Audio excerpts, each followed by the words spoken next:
नमस्कार, बहुत बहुत स्वागत है आपका। आप देखना शुरू कर चुके हैं राष्ट्रपथ। आपके साथ मैं हूं अर्चना सिंह। जुलाई में दिल्ली में बाढ़ आई तो केजरीवाल, उनके मंत्री, उनकी पार्टी के तमाम नेता चिल्ला चिल्ला कर आरोप लगाने लगे कि हरियाणा के हथनी कुंड बैराज से पानी छोड़ा गया, जिस वजह से दिल्ली में बाढ़ आई। उन्होंने तो आरोप लगा दिया कि मोदी जी हरियाणा सरकार के साथ मिलकर दिल्ली को डुबोना चाहते हैं। ये बात आपने सुनी होगी। मैं पहले भी वीडियो इस पर बनाकर विस्तार से आपको बता चुकी हूँ कि क्या क्या झूठे आरोप उन्होंने लगाए थे। ये सारी दरअसल सच्चाई छुपाने की एक कोशिश थी। और सच ये कि सरजी और उनकी निकम्मी दिल्ली सरकार दिल्ली में आई बाढ़ के लिए जिम्मेदार है। दिल्ली के एलजी वीके सक्सेना ने केजरीवाल को चिट्ठी लिखकर उनकी और उनकी सरकार के कामकाज के तरीके की पोल खोल दी है। ये सच पूरी तरह सामने आ गया कि दिल्ली में जो बाढ़ आई थी उसके लिए जिम्मेदार सरजी और उनकी नकारा सरकार ही थी, जिसने दिल्ली के लिए कोई काम नहीं किया और दिल्ली डूब गई। जब एलजी ने रिपोर्ट सौंपी तो उसके बाद आम आदमी पार्टी ने वही किया जो वो हमेशा करते आए हैं, यानी सारा ठीकरा अधिकारियों के सर पर फोड़ दिया और अपनी गलती मानने की बजाय अभी भी बहुत बेशर्मी से जिम्मेदार हरियाणा को ही बता रहे हैं, क्योंकि खुद न उन्हें कोई काम करना है, ना सुधार, ना कोई जिम्मेदारी लेनी है। जो अच्छा हो वो उन्होंने किया, लेकिन जो बुरा हो वो अधिकारी एलजी और मोदी जी ने किया। उनका यही फॉर्मूला है जो काम करता है। यानी जब काम हो जाते हैं तो अधिकारी अड़ंगा नहीं लगाते, अधिकारी कोऑपरेट करते हैं, और जब काम नहीं होते तो अड़ंगा लगाते हैं और उसके बाद मोदी जी तक बात पहुंच जाती है। चाहे वो स्कूल की बात हो, चाहे वो अस्पताल की बात हो, चाहे दिल्ली वालों को पानी देने की बात हो, कोई भी बात हो। और अभी विधानसभा में जो कुछ हुआ मैं आपको विस्तार से बता ही चुकी हूँ कि किस तरह से केजरीवाल सरकार की खुद पोल उनके ही मंत्रियों, उनके ही विधायकों ने खोल दी है। केजरीवाल को एलजी ने इस बाढ़ को लेकर एक पत्र लिखा, कारण बताए कि किस कारण से दिल्ली में बाढ़ आई, क्या वजह रही, साथ ही विशेषज्ञों और अधिकारियों की रिपोर्ट भी इसमें लगाई, जिसमें बताया गया कि इन हालातों से बचने के लिए, यानी दिल्ली में आगे ये स्थिति ना बने, इसके लिए क्या किया जाना चाहिए। ये सुझाव भी इस रिपोर्ट में दिए गए, क्योंकि कोई भी समस्या बताने से क्यों हुई समस्या, इससे खाली काम नहीं चलता। आपको ये भी तो बताना पड़ेगा ना कि भविष्य में ऐसा ना हो, इसके लिए क्या किया जाना चाहिए। जिम्मेदार जो अधिकारी होते हैं, जिम्मेदार जो नेता होते हैं, जो प्रशासनिक व्यवस्था में लोग होते हैं, उनका काम ही ये होता है कि आप सॉल्यूशन भी दीजिए कि इसका सॉल्यूशन क्या है। खाली उंगली दिखाने से, खाली कमियां बताने से तो होता नहीं। जो सरजी करते हैं उस तरह की से वो सिर्फ राजनीति कर सकते हैं, लेकिन दिल्ली के लोगों का भला तो कर नहीं सकते हैं।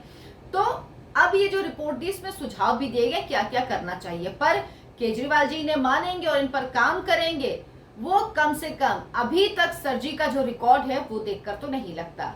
क्योंकि सरजी का मकसद काम करना है ही नहीं, उन्हें तो बस चिंता है अपने किए हुए घोटालों को छुपाने के लिए अधिकारियों की ट्रांसफर पोस्टिंग का अधिकार मिलने की।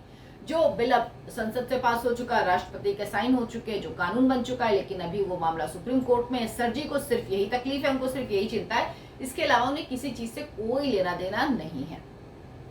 अब लेफ्टिनेंट गवर्नर वीके सक्सेना ने अपने पत्र में क्या लिखा, ये जानिए। आप ये जानेंगे तो आपको समझ में आएगा कि आखिर पूरा सच क्या है, असली खेल क्या है, ये पूरी तरह से समझ में आ जाएगा।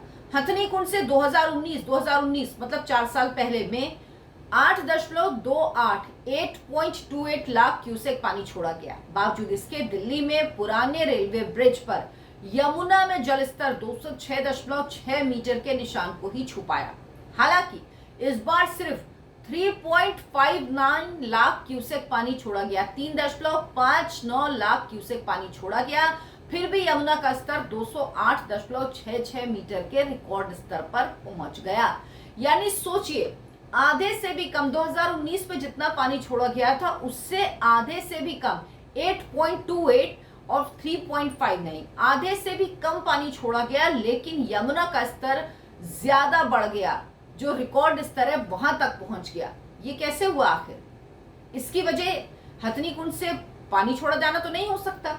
इसकी वजह तो यही है ना कि दिल्ली में क्या कमियां रही हैं, जिस पर सरजी बात नहीं करते। आपको मैंने एक वीडियो बना के बताया था कि किस तरह से जो बैठक होती है इसको लेकर, बाढ़ नियंत्रण को लेकर, इसमें सरजी शामिल ही नहीं हुए। जब ये हुआ कि उनको इससे हटा दिया जाएगा अध्यक्षता से, तब वो इसमें गए थे और उसके बाद तुरंत उठ के चले आए थे। तो काम तो वो करते नहीं है, कोई डिपार्टमेंट अपने पास नहीं लिया, लेकिन जिन कमेटियों में वो शामिल हैं उनमें भी वो नहीं जाते। उनको काम करना ही नहीं, सिर्फ शीश महल में बैठना है, आराम करना है, आराम फरमाना है राजा की तरह, या तो फिर उनको आरोप लगाने हैं। अपनी घटिया स्तर की राजनीति करनी है, झूठ बोलना है, ये उनका काम है। अब इस रिपोर्ट में जो कारण बताए गए उसमें कहा गया हथनी कुंड बैराज से पानी छोड़ा जाना, अनियोजित शहरीकरण, यमुना के आसपास निर्माण और रुकावटें, आईटीओ ब्रिज के कुछ गेटों का ना खुलना शामिल है। वजीराबाद से ओखला तक यमुना नदी पर दिल्ली में 18 बैराज हैं जहां पर पानी को रोका जाता है। ये सारी व्यवस्थाएं, सारी बातें इसमें कही गई। यानी पानी छोड़ा गया लेकिन उसके बावजूद भी यमुना का जलस्तर इतना नहीं बढ़ना चाहिए था जितना बढ़ गया। पानी छोड़ा गया ये बात सही, लेकिन कितना पानी छोड़ा गया कंपैरिजन भी तो आप देखते हैं। तो उस कंपैरिजन में 2019 में वो स्तर पार नहीं किया रिकॉर्ड स्तर, लेकिन 2023 में कर गया। अब इस रिपोर्ट में बाढ़ की स्थिति से बचने के उपाय भी बताए गए। इसमें कहा गया कि यमुना बाजार जो है और जो निचले इलाके हैं वहां के लिए बाढ़ प्रबंधन योजना बनाई जानी चाहिए। राजघाट और जो समाधि परिसर, वहां पे जो समाधियां बनी हुई वो वाला जो इलाका है वहां से आसानी से जल निकासी हो, इसके लिए सीपीडब्ल्यूडी और पीडब्ल्यूडी साथ में कोऑर्डिनेशन करके तुरंत काम शुरू करे ताकि वहां से निकासी हो पाए, क्योंकि वो निचले में वो भी एरिया पड़ता है। साथ ही ये भी कहा कि जो लंबित है ड्रेनेज मास्टर प्लान को जल्द से जल्द लागू किया जाए। नजफगढ़ ड्रेन से गाद निकालने का काम भी समयबद्ध तरीके से जल्द किया जाना चाहिए।